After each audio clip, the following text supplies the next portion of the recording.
Yesterday, I asked you a question about two greedy bears.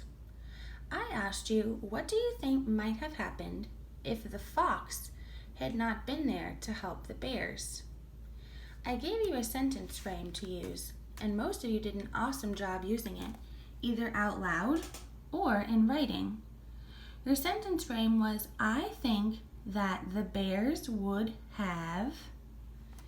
No, we don't actually know the answer to this question because the fox did help. But what we have to do is use what we know from the story to help us come up with a good answer. We know that the two bears are greedy. We know that the two bears fight and argue. And we know that they had to have the fox come help them solve their problem. So if there was no fox, what might have happened? You guys had some really great answers, and I wanted to share those. Let's look at some awesome answers.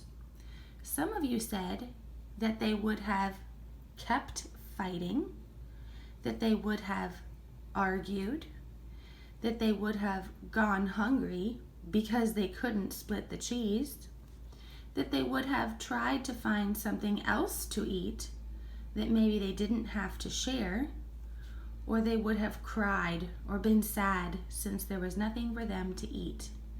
If you had any of those answers, or a combination of those answers, awesome job.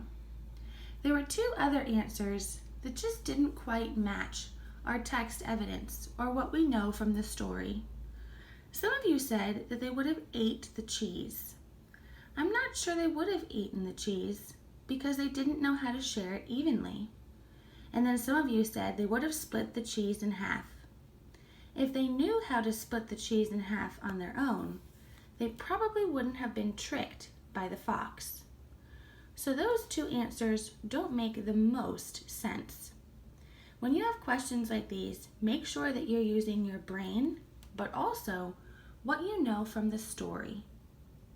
I'm really proud of your answers, and I can't wait to see what your answers are to your new question today.